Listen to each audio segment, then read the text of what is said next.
Good afternoon, everybody. Today is day 135. It's June 19th, 2023, and it is 12:47 p.m. All right, so let's get started with our walk and talk today, and we will pick up where we left off from yesterday. All right, so it's a bit noisy outside right now.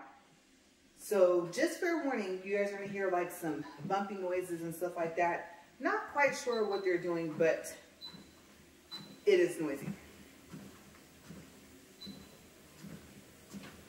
And I would say that the winds are fairly low right now, but every now and then you guys might actually hear the creaking of the door from the garage door. So I noticed that there has been some gust of winds, but it's not consistently windy. I don't know why I always hesitate to walk faster on this thing, but let me go ahead and get this elevated. Right now we are at 1.6 for the speed. I couldn't even think of what that was called. Look, the word is right there. It sounds weird though, for some reason. Like it's struggling. That's not good.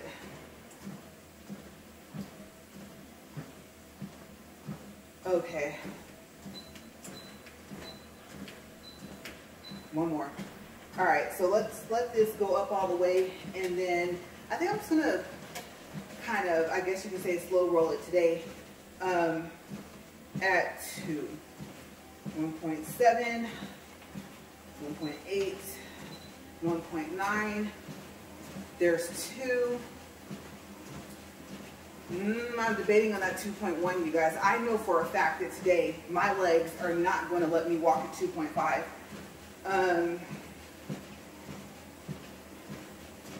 I don't know if I want to go up more. I'm thinking.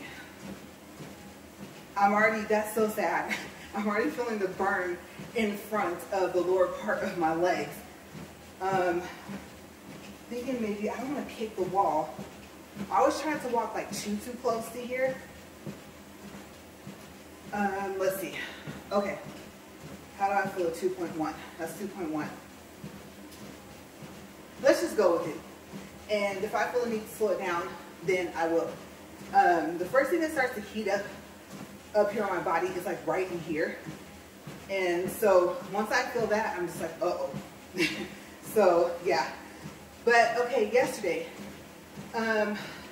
so I told you guys that I had 4 minutes left to go, right?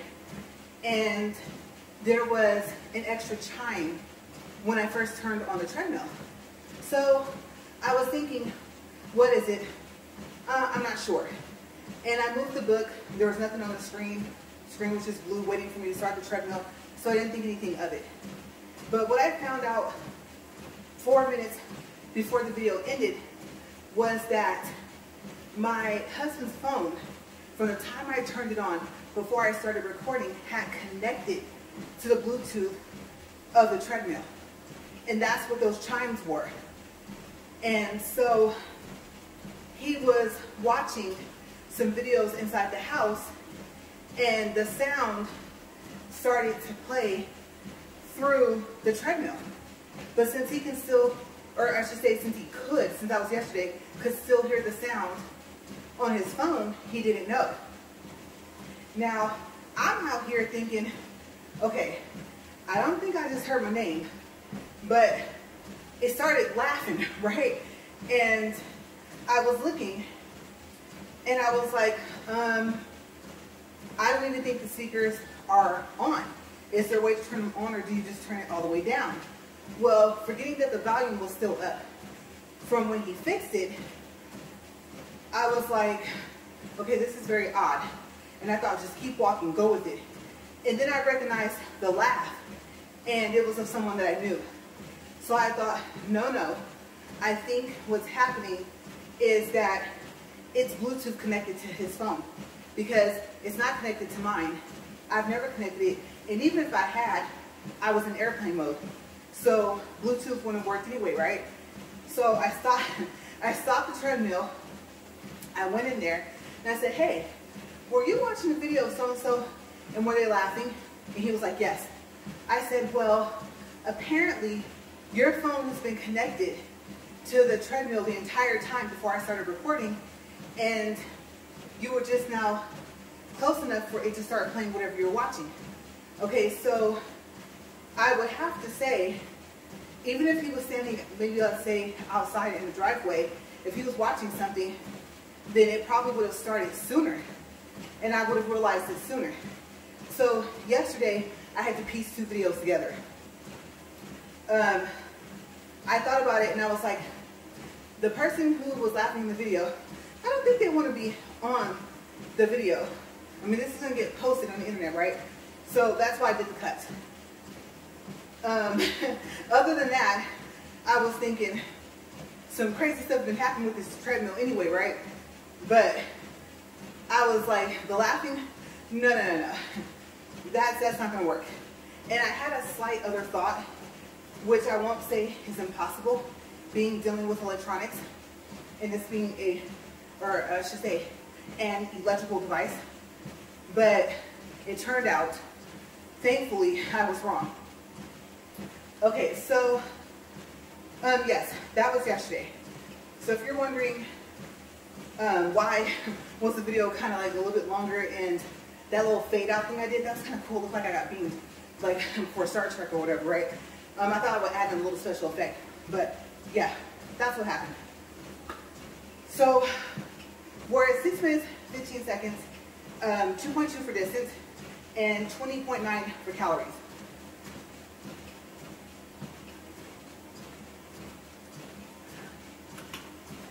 All right. Okay. I don't think I took enough steps, but we have to finish up yesterday's topic. So, part of my topic was that my husband made a big purchase, and he found a way to do it to where it actually, I'm telling you, between the two of us, I don't want to call us financial discount gurus or anything like that, but we have really learned a lot over the years and just have like combined what we've learned together. So he figured out a way for it to not only cut into our financial aspects for work. And you're probably thinking, well, what are you talking about? Because I just realized I didn't even tell you what it was. So the big purchase was a big break. And we'll be picking it up not too long from now. Not today, but just, you know, it won't be like weeks and weeks out. So I think that's a good thing. And I don't like the fact that the light did that. I'm wondering if the AC came on, because if not, hopefully the treadmill is not about to cause the breaker to, what do you call it, to trip, right? Because that'll just cut the power off to this wall. Like I said, this thing is really powerful.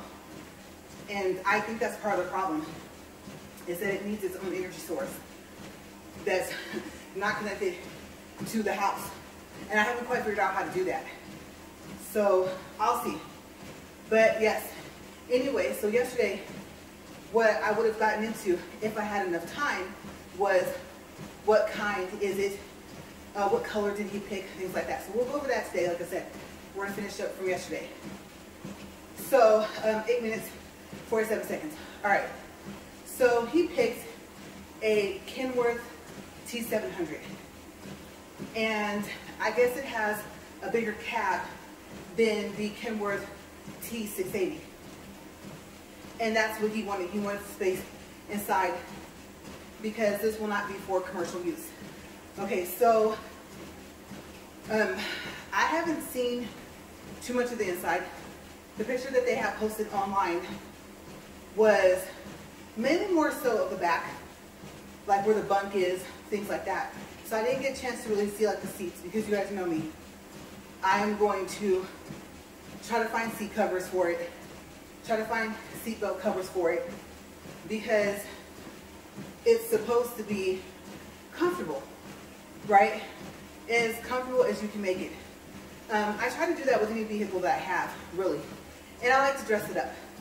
And then, like our friend said yesterday, we were telling them about it to make it homey, you know. So I noticed that I've been only finding seat covers for the T680. And they're nice.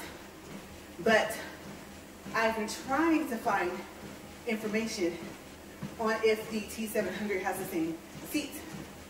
Because if it does, the seat cover should fit. Okay, so I didn't really find too many online for the T700, like not on my normal places I go look. You guys know I go look for seat covers on Amazon. I'll hop over to eBay. And I don't think I've tried overstock.com just yet. But usually there's my go-to websites before I go to anything else. So he was saying, oh, Kenworth has their own website, which I didn't find. I found a lot of different sellers for the products, but not actually for them. Now, I believe there's a Kenworth store, but I don't know where it's located. I didn't really look. I will say I don't think there's any here. Well, I know there's none here, and the next city over. So we're probably looking at a different city and state.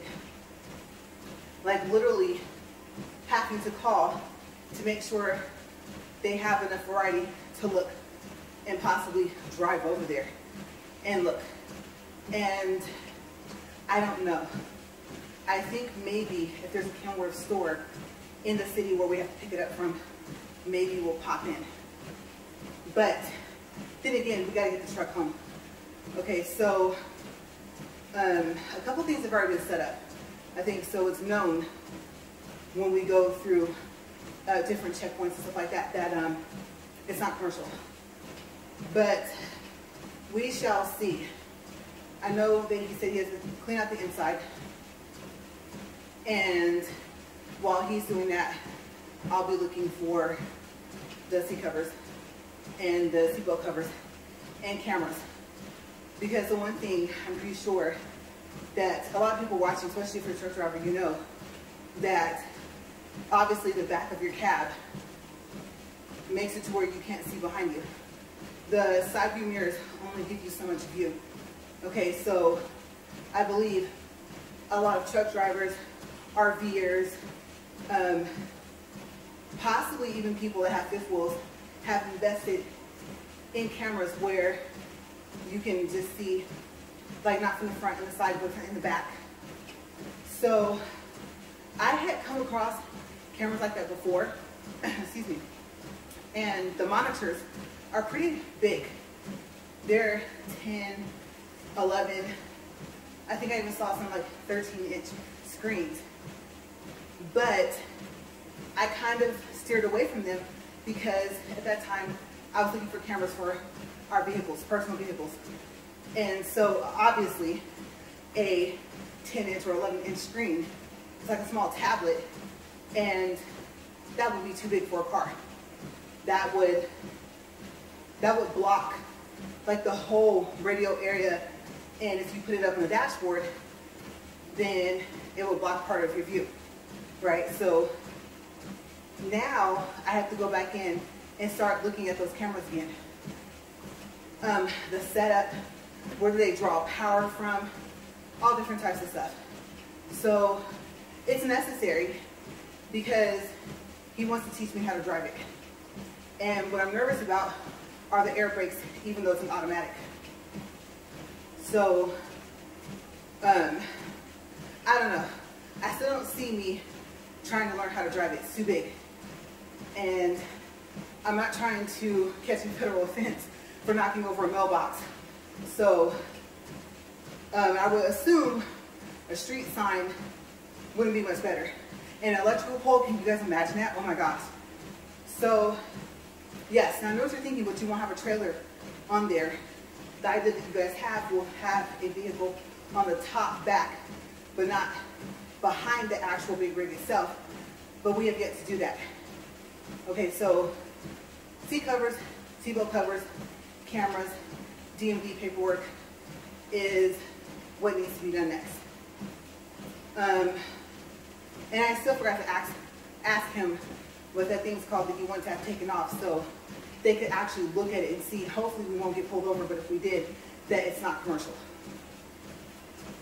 But I'm excited in a way, in a sense. I'm that person where I have a vision. I see things past when you get them.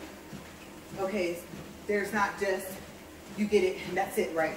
It's not going to just get parked wherever we park it and that's it. There's these different aspects to think about.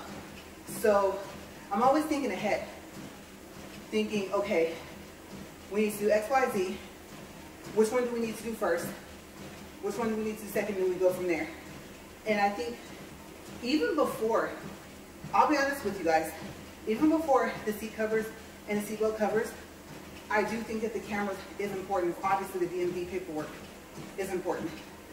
And I think it gets listed as a non-commercial.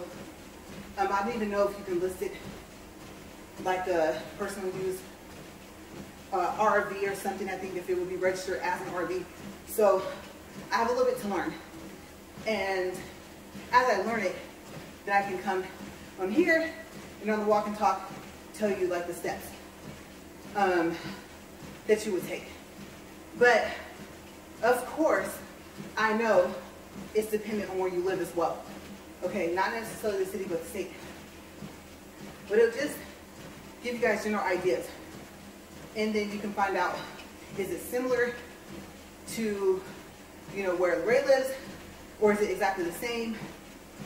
You know, or is it simpler than that when it comes to like even the DMV part? So, yes. Now installation. I hadn't really thought about if I would do a review on the installation of the cameras. I would have to learn how, obviously, to do it first. And then that would take some time. I don't know. I'm thinking we might not have to have professional help for it, but if we don't have a choice but to tap into some part of the power of the truck, then we might have to reach out. And at that point, I'm so sorry, you guys, I don't think that the person or people installing them would let me do it unless, like record, unless they want like advertisement for their business. So I just thought about that. There's a small possibility. But if we can figure out how to do it ourselves, then maybe I might be able to record it. Like, I don't know.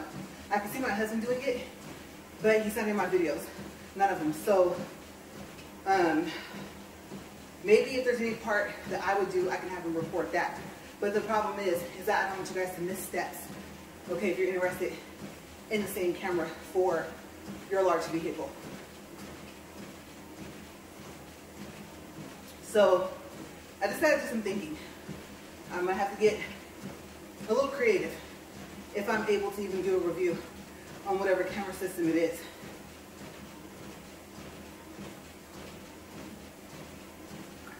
But yes, plans for the future.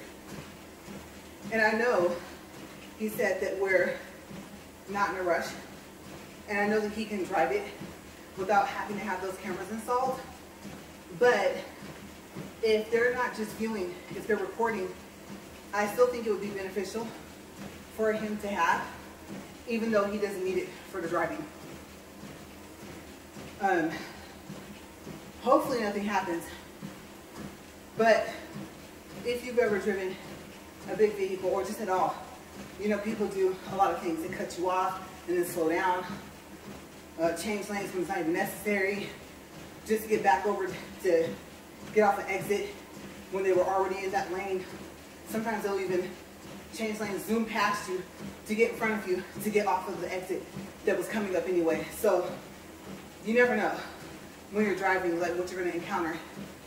And when you're in something that big, it's a lot harder to stop it, especially if you have a trailer or a double trailer on there. So you just got to be as careful as you can. The diesel trucks, tractor, whatever you want to call it, big rig, they're not as easy to stop So a slower speed for them would be probably, I would say, I'm trying to think of how to put it. Basically, okay, I can put it that way. It wouldn't take a very fast speed to cause a lot of damage. Okay, I've heard that in a situation, even when you're driving, that, well, for, let's say, a big truck vehicle like that, you're taught to just go through, don't slam your brakes. You can cause a pallet behind you, if you're in a trailer, you jackknife, different things like that. And it's unfortunate, I know, but slamming your brakes can make things worse. So that's one thing. But also, I know, I had to take my allergy pill, sniffling up here, that I was talking to a person and they were telling me, even if you're driving a regular vehicle, they did tell you, like, slow down, stop. That's if you can. But I don't think I'd ever heard someone tell me this before, which was, no, keep your speed or speed up. That you want to be the person with the momentum. And I guess, obviously, if you're still going, there might be some maneuvers you can make. Or unfortunately, if you don't have a choice but to hit whatever it is, then I guess the fact that you're still moving is not actually a bad thing. So it's all different things. You never know what you're going to encounter. I have a rule of thumb when I drive. Stay as far away from people as I possibly can. Every now and then I'll get irritated. I'll want to pass them, even on those one lanes, you know, going and coming. But usually there's like no one coming in the opposite direction. And even then, I really don't like to do that. So if I learn how to drive this big rig, I really don't see myself taking that chance, even with the cameras installed. And I should say especially before, because you don't have that back vision. No rearview mirror, right? Can't see through the cap. So, I don't know. It'll be a good skill to have, so we'll see.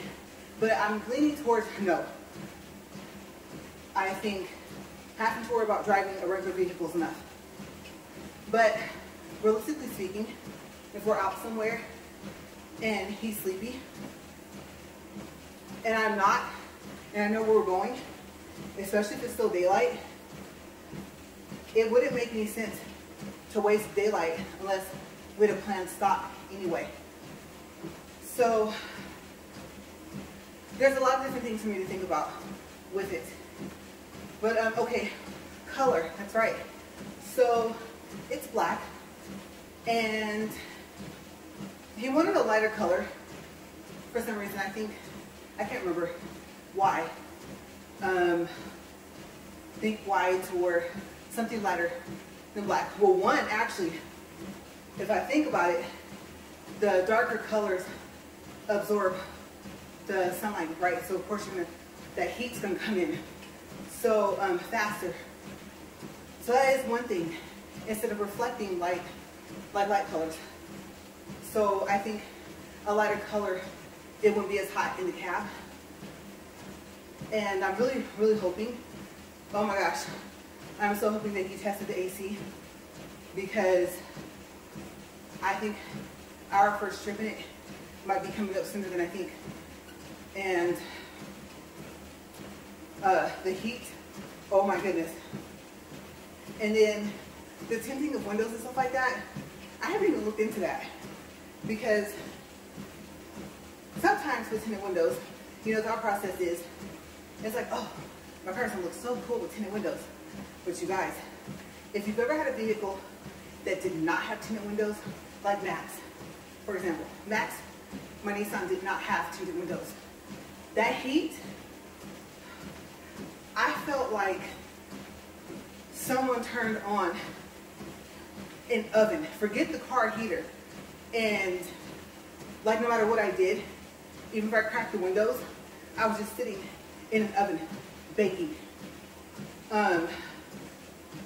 Having your windows tinted, it really is not just a cosmetic thing. Honestly, I would call it a safety feature.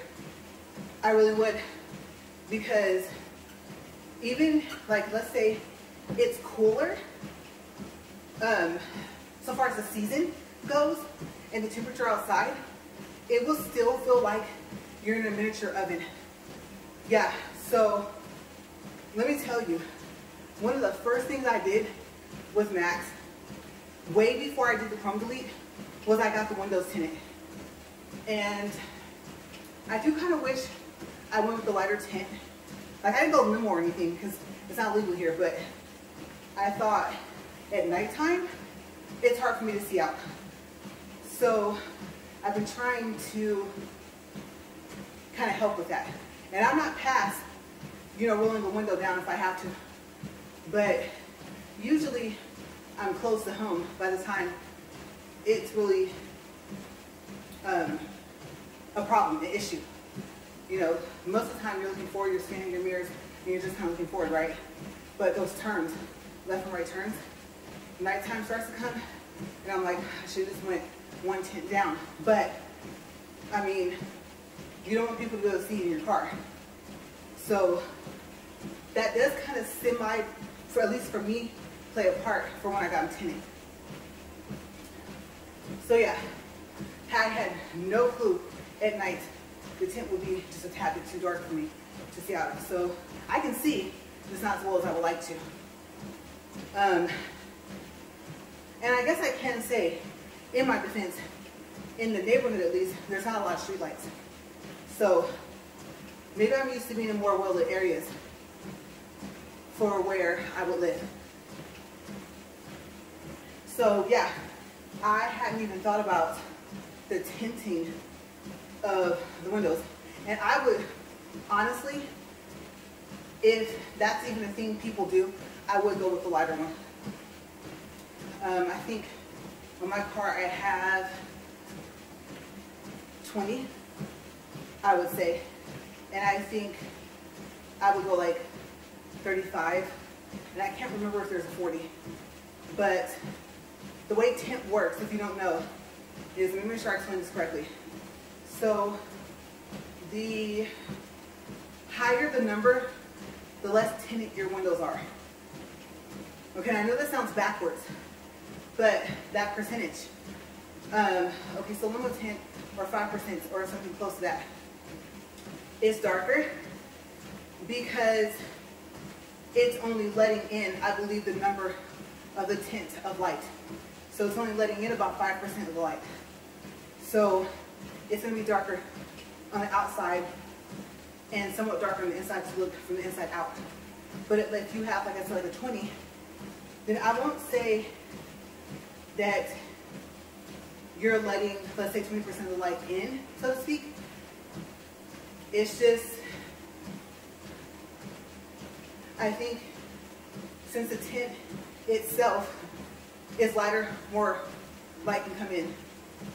So I don't know exactly how to explain it. I just know the higher the number, the lighter the tint is on your windows. And I believe that's part of the reason why I like the way to explain it. So I could be completely wrong, except about the numbers. I do know the higher the tint, the higher the number, the lighter the tint. So yeah, and what I'll do is maybe I'll research it and actually type it up or write it out, and maybe tomorrow I can give you guys an update to explain the rest if I didn't explain that correctly. But I think that's the way it was explained to me, basically. So I have a general idea of tint. And that's one thing I'll discuss with my husband. But he'll probably say no, it won't be necessary. So we'll see. Because I happen to know on a car, oh my gosh. And I don't know, maybe it wouldn't have affected me as much as it did if my other vehicles didn't have tinted windows. Like, say I was used to it.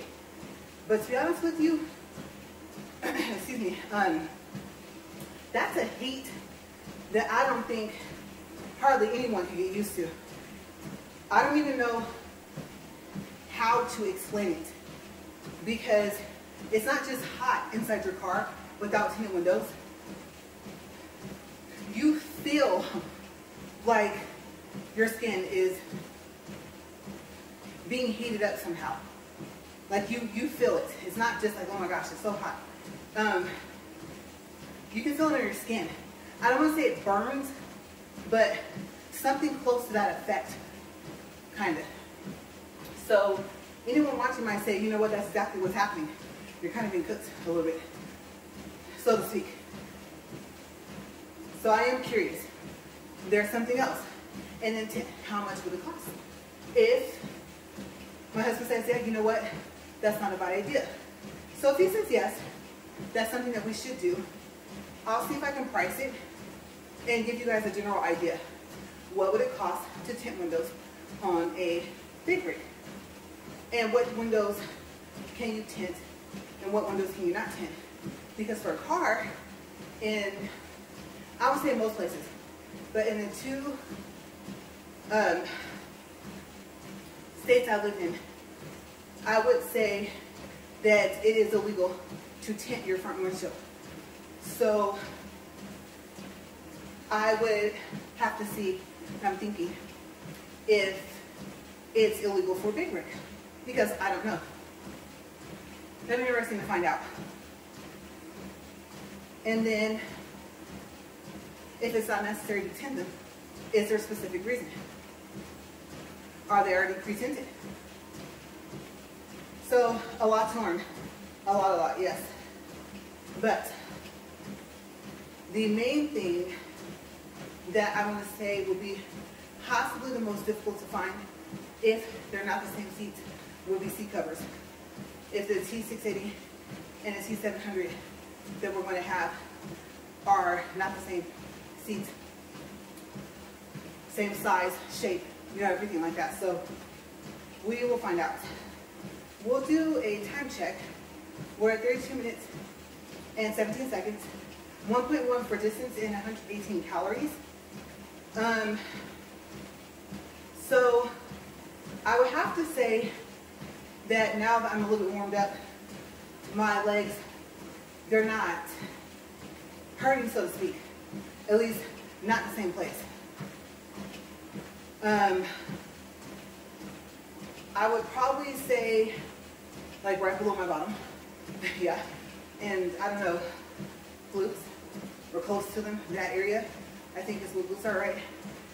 I would say just a little. My breathing is actually okay. And so I think today would be time use 22 for this treadmill, of being at least 2 point for speed. Like I said, we're still at 2.1, I haven't sped it up. So, I don't know. Maybe I'll get used to this and 2.0, 2.1 and 2.2 will be my area. I do think that 2.5 wouldn't be a consistent thing unless my incline was only like 10. But I'm actually feeling okay, and I'm not feeling the need to take like extra deep breaths, almost like if I'm having a panic attack somewhat. So I think I'm getting used to it, and I'm happy because me and Superfit treadmill have a long way to go. But that's pretty much it so far as the topics. And we're right at about 34 minutes, just a little bit after. So we're almost done. But I don't know. I don't think I've really talked about, we'll say, okay, how do I feel about it? Well, like I said, I know he said that he wanted to do it. And if you're not hauling a trailer, that you get more gas mileage. Makes more sense, less weight, right? I can tell you he's super excited. And has often talked about for retirement years. I don't know if he will go back to professional driving, but I do know that he likes to travel. So this, I think, he said when he thought about all the different aspects, I guess between the RV and fifth wheel, the big rig, it just kind of made more sense to him. to do that. Now, how do I feel about it? Driving it? No. I really wish it had regular brakes. I am happy that it's an automatic, because even though I can drive a stick, I know it's different. And then we were watching videos yesterday, and we were talking about the split. So you shift to a certain amount of gears, let's say up to 6. Then you do the split, and then you continue to shift up. And I think they can go all the way up to where there's like 14 or 15 gears. I believe, I don't know, I think he said you don't have to shift down. But I can't remember if when you stop, if you can stay in the same gear. I think he said you can. And in a car, usually if you're shifting, when you stop, you put it back in 1 and you start off from there. If you don't, then you can seriously mess up your car, your stick shift. So I do think that there's a difference there. I remember it not being the same for a big rig. So I'm just happy that it's an automatic, so I don't have to worry about that part. And everything else will be the CB radio. I don't see us getting on it, but maybe having it set to a frequency, because I know they communicate, and I don't know if that communication is just for commercial use only. So I don't even know what channels the truck has and are capable of accessing. I do remember that my grandpa had a, it's called CB radio, right? If not the radio thingy, in his van when I was little. And he loved that thing. And we would be riding along, and oh my gosh, sometimes he would say something, and I would just be shaking my head like, did he just tell them people to move? I'm like, oh my gosh. I can't remember what he used to say, but I remember he wouldn't just play around like with that radio thing in the driveway. So I'm happy if he ever did say move and nothing happened. But I am kind of used to it. I grew up with one. So so far as him communicating with other people on it, I don't think I ever saw him do that. But I think it would be interesting. And then I know I have gotten up in one when I was little. My dad brought one by. I thought it was so cool that he could drive something like that. And I think it was before I even knew that I think he had done truck driving before. So, you know, as a profession. And I was like, oh wow. You learn a lot about your parents. It was kind of cool. I was young still. And so I remember I got up in there and sat in there and was like, whoa, this is crazy. So I can remember how old I was. So like I said, by the time I was 11 or 12, or maybe even 10, somewhere between, we'll say the ages of 10 and 12, I was already 5'5". I know you're probably thinking that's not very tall, but for a 10 or 11-year-old, for me, it kind of felt that way. So I haven't been in a big rig in a long time, you guys. It's been years. That's, oh my gosh, maybe, let's see, double decades. If we took 20 years, no. Because if we took 20 years, oh my gosh, I'm old. If we took 20 years off my age, I'd still be 21. So I would say, let me think. So 20 off, I'm making 21. 10 more off, 30.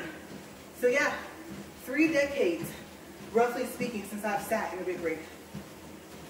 And now we own one. So I'm like, let's go, let's do this, I'm ready. Not necessarily to drive it, but just to see it, and then cleaning it out, oh my gosh. Or cleaning it itself. I can only imagine having to wash something that big.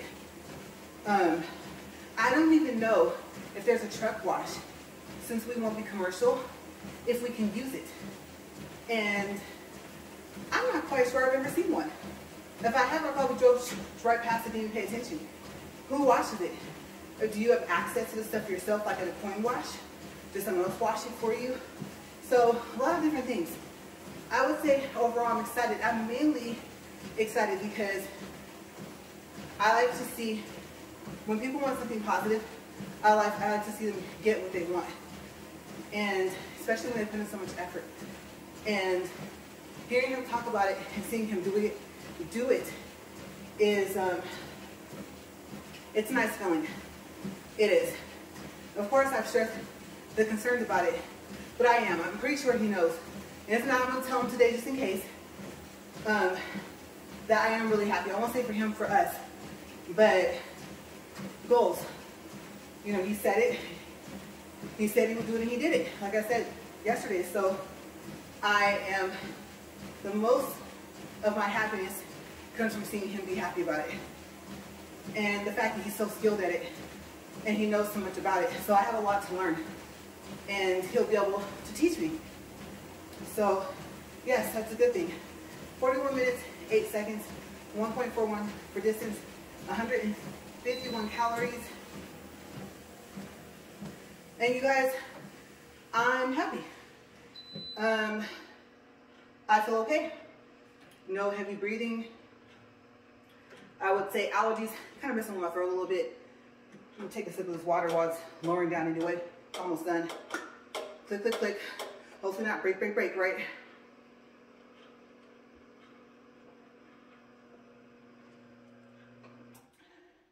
Okay, so I was just looking down to make sure that I was right about that clicking noise.